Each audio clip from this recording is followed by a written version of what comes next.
आज मैं गर्व से कह सकता हूं, 5 साल पहले मैंने कहा था,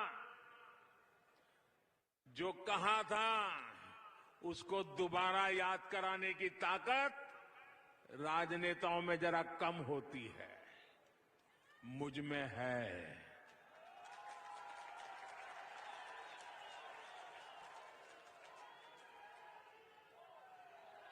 याद कर लेना मैंने क्या कहा था, और आज मैं गर्व से कह सकता हूं, आज मैं गर्व से कह सकता हूं, उत्तराखंड का पानी और जवानी उत्तराखंड के काम ही आली।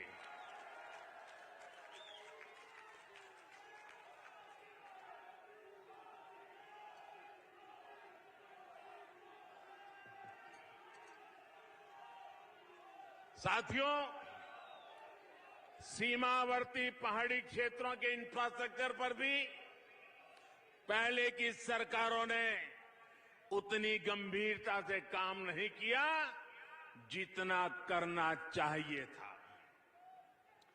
बॉर्डर के पास सड़कें बने, पुल बने, इस और उन्होंने ध्यान नहीं दिया। वन रैंक वन पेंशन हो, आधुनिक अस्त्र शस्त्र हो, या फिर आतंकवादियों को मुंह तोड़ जवाब देना हो, जैसे उन लोगों ने हर स्तर पर सेना को निराश करने का, हतोत्साहित करने की मानो कसम खा रखी थी। लेकिन आज जो सरकार है वो दुनिया के किसी देश के दबाव में नहीं आ सकती। हम राष्ट्र प्रथम, सदैव प्रथम के मंत्र पर चलने वाले लोग हैं। हमने सीमावर्ती पहाड़ी क्षेत्रों में सैकड़ों किलोमीटर नई सड़कें बनाई हैं। मौसम और भूगोल की कठिन परिस्थितियों के बावजूद ये काम तेजी से किया जा रहा है, और ये काम कितना अहम है, ये उत्तराखंड का हर परिवार, फौज में अपने बच्चों को भेजने वाला परिवार ज्यादा अच्छी तरह समझ सकता है। साथियों, एक समय पहाड़ पर रहने वाले लोग विकास की मुख्य धारा से जुड़ने का सपना ही देखते रह जाते थे। पीढ़ियां बीत जाती थी, वो यही सोचते थे, हमें कब पर्याप्त बिजली मिलेगी, हमें कब पक्के घर बनकर मिलेंगे, हमारे गांव तक सड़क आएगी या नहीं आएगी, अच्छी मेडिकल सुविधा मिलेगी या नहीं, और पलायन का सिलसिला आखिरकार कब रुकेगा। जाने कितने ही प्रश्न यहां के लोगों के मन में थे। लेकिन साथियों, जब कुछ करने का जुनून हो, जब कुछ करने का जुनून हो, तो सूरत भी बदलती है और सीरत भी बदलती है। सूरत भी बदलती है और सीरत भी बदलती है। और आपका ये सपना पूरा करने के लिए हम दिन रात मेहनत कर रहे हैं। आज सरकार इस बात का इंतजार नहीं करती कि नागरिक उसके पास अपनी समस्या लेकर आएंगे, तब सरकार कुछ सोचेगी और कदम उठाएगी। अब सरकार ऐसी है जो सीधे नागरिकों के पास जाती है। आप याद करिए, एक समय था जब उत्तराखंड में 1.25 लाख घरों में, उत्तराखंड में 1.25 लाख घरों में नल से जल पहुंचता था। आज 7.5 लाख से भी अधिक घरों में नल से जल पहुंच रहा है। अब घर में किचन तक नल से जल आए हैं, तो माताएं बहनें मुझे आशीर्वाद देगी कि नहीं देगी?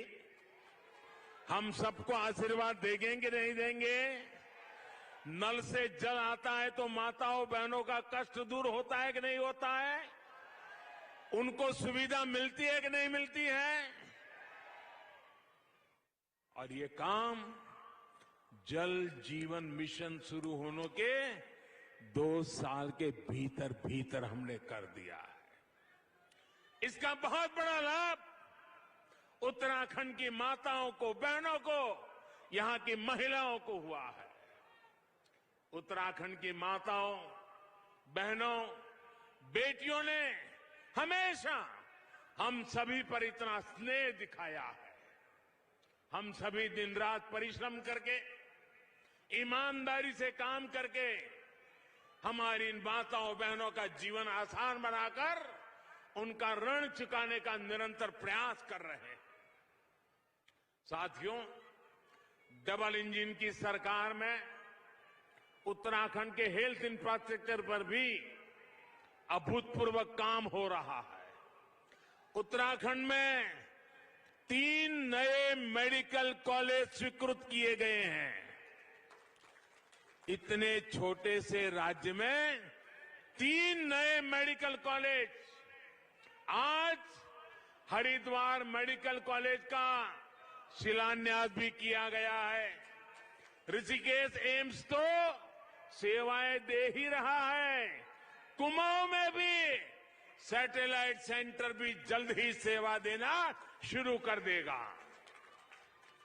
टीकाकरण के मामले में भी उत्तराखंड आज देश के अग्रणी राज्यों में है और इसके लिए मैं धामी जी को, उनके साथियों को, पूरी उत्तराखंड की सरकार को बधाई देता हूं। और इसके पीछे भी बेहतर मेडिकल इंफ्रास्ट्रक्चर की बहुत बड़ी भूमिका है। इस कोरोना काल में उत्तराखंड में 50 से अधिक नए ऑक्सीजन प्लांट भी लगाए गए हैं। साथियों, बहुत से लोग चाहते हैं, आप में से सबके मन में विचार आता होगा, हर कोई चाहता होगा उसकी संतान डॉक्टर बने, उसकी संतान इंजीनियर बने, उनकी संतान मैनेजमेंट के क्षेत्र में जाए। लेकिन अगर नए संस्थान बने ही नहीं, सीटों की संख्या बढ़े ही नहीं, तो आपका सपना पूरा हो सकता है क्या? आपका बेटा डॉक्टर बन सकता है क्या? आपकी बेटी डॉक्टर बन सकती है क्या? आज देश में बन रहे नए मेडिकल कॉलेज, नई आईआईटी, नए आईआईएम, विद्यार्थियों के लिए प्रोफेशनल कोर्स की बढ़ रही सीटें देश की वर्तमान और भावी पीढ़ी के भविष्य को मजबूत करने का काम कर रही है। हम सामान्य मानवीय के सामर्थ्य को बढ़ाकर, उसे सशक्त करके, उसकी क्षमता बढ़ाकर, उसे सम्मान के साथ जीने के नए अवसर दे रहे हैं। साथियों, समय के साथ हमारे देश की राजनीति में अनेक प्रकार की विकृतियां आ गई है और आज इस बारे में भी मैं उत्तराखंड की पवित्र धरती पर कुछ बात बताना चाहता हूं। कुछ राजनीतिक दलों द्वारा समाज में भेद करके सिर्फ एक तबके को, चाहे वो अपनी जाति का हो, किसी खास धर्म का हो या अपने छोटे से इलाके के दायरे का हो, उसी की तरफ ध्यान देना, यही प्रयास हुए हैं और उसमें ही उनको वोट बैंक नजर आती है। इतना संभाल लो, वोट बैंक बना दो, गाड़ी चलती रहेगी। इन राजनीतिक दलों ने एक और तरीका भी अपनाया है। उनके ये विकृतियों का एक रूप ये भी है और वो रास्ता है जनता को मजबूत नहीं होने देना, बराबर कोशिश करना कि जनता कभी मजबूत ना हो जाए। वे तो यही चाहते रहे ये जनता जनार्दन हमेशा मजबूर बनी रहे। मजबूर बनाओ, जनता को अपना मोहताज बनाओ ताकि उनका ताज सलामत रहे। इस विकृत राजनीति का आधार रहा कि लोगों की आवश्यकताएं पूरी ना करो, उन्हें आश्रित बनाकर रखो। इनके सारे प्रयास इसी दिशा में हुए कि जनता जनार्दन को ताकतवर नहीं बनने देना है। दुर्भाग्य से इन राजनीतिक दलों के लोगों ने भी ये सोच पैदा कर दी कि सरकार ही हमारी माई बाप है, अब जो कुछ भी मिलेगा सरकार से ही मिलेगा, तभी हमारा गुजारा होगा। लोगों के मन में भी ये घर कर गया। यानी एक तरह से देश के सामान्य मानवी का स्वाभिमान, उसका गौरव सोची समझी रणनीति के तहत कुचल दिया गया, उसे आश्रित बना दिया गया। और दुखद ये कि ये सब करते रहे और कभी किसी को भनक तक नहीं आने दी। लेकिन इस सोच, इस अप्रोच से अलग हमने एक नया रास्ता चुना है। हमने जो रास्ता चुना है वो मार्ग कठिन है, वो मार्ग मुश्किल है, लेकिन देश हित में है, देश के लोगों के हित में है। और हमारा मार्ग है सबका साथ, सबका विकास। हमने कहा कि जो भी योजना लाएंगे सबके लिए लाएंगे, बिना भेदभाव के लाएंगे। हमने वोट बैंक की राजनीति को आधार नहीं बनाया, बल्कि लोगों की सेवा को प्राथमिकता दी। हमारी अप्रोच रही कि देश को मजबूती देनी है। हमारे देश कब मजबूत होगा? जब हर परिवार मजबूत होगा। हमने ऐसे समाधान निकाले, ऐसी योजनाएं बनाई जो भले वोट बैंक के तराजू में ठीक नहीं बैठे, लेकिन वो बिना भेदभाव आपका जीवन आसान बनाएगी, आपको नए अवसर देगी, आपको ताकतवर बनाएगी। और आप भी नहीं बचाएंगे, आप में से कोई नहीं चाहेगा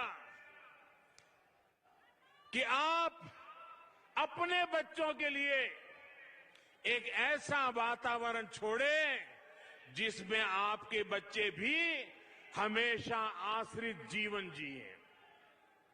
जो मुसीबतें आपको विरासत में मिली, जिन कठिनाइयों में आपको जिंदगी गुजारनी पड़ी, आप भी नहीं चाहेंगे कि आप भी वो विरासत, वो मुसीबतें बच्चों को वैसे ही देकर जाएं।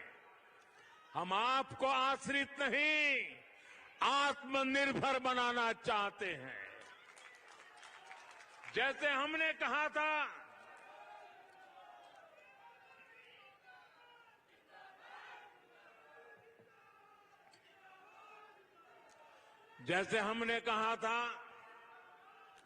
कि जो हमारा अन्नदाता है वो ऊर्जादाता भी बने। तो इसके लिए हम खेत के किनारे मेड़ पर सोलर पैनल लगाने की कुसुम योजना लेकर के आए। इससे किसान को खेत में ही बिजली पैदा करने की सुविधा हुई। ना तो हमने किसान को किसी पर आश्रित किया और ना ही उसके मन में ये भाव आया कि मैं मुफ्त की बिजली ले रहा हूं। और इस प्रयास में भी उसको बिजली भी मिली और देश पर भी भार नहीं आया और वो एक तरह से आत्मनिर्भर बना। और ये योजना देश के कई जगह पे हमारे किसानों ने लागू की है। इसी तरह हमने देश भर में उजाला योजना शुरू की। कोशिश थी कि घरों में बिजली का बिल कम आए। इसके लिए देश भर में और यहां उत्तराखंड में करोड़ों एलईडी बल्ब दिए गए, करोड़ों। और पहले एलईडी बल्ब 300-400 रुपये के आते थे, हम उनको 40-50 रुपये तक लेकर के आ गए। आज लगभग हर घर में एलईडी बल्ब इस्तेमाल हो रहे हैं और लोगों का बिजली का बिल भी कम हो रहा है। अनेकों घरों में जो मध्यम वर्ग, निम्न मध्यम वर्ग के परिवार हैं, हर महीने 500 से 600 रुपये तक बिजली बिल कम हुआ है। साथियों, इसी प्रकार से हमने मोबाइल फोन सस्ता किया, इंटरनेट सस्ता किया, गांव-गांव में कॉमन सर्विस सेंटर खोले जा रहे हैं, अनेक सुविधाएं गांव में पहुंची है। अब गांव के आदमी को रेलवे का रिजर्वेशन कराना हो तो उसे शहर नहीं आना पड़ता, एक दिन खराब नहीं करना पड़ता, 100-200-300 रुपया बस का किराया नहीं देना पड़ता। वो अपने गांव में ही कॉमन सर्विस सेंटर से ऑनलाइन रेलवे का बुकिंग करा सकता है।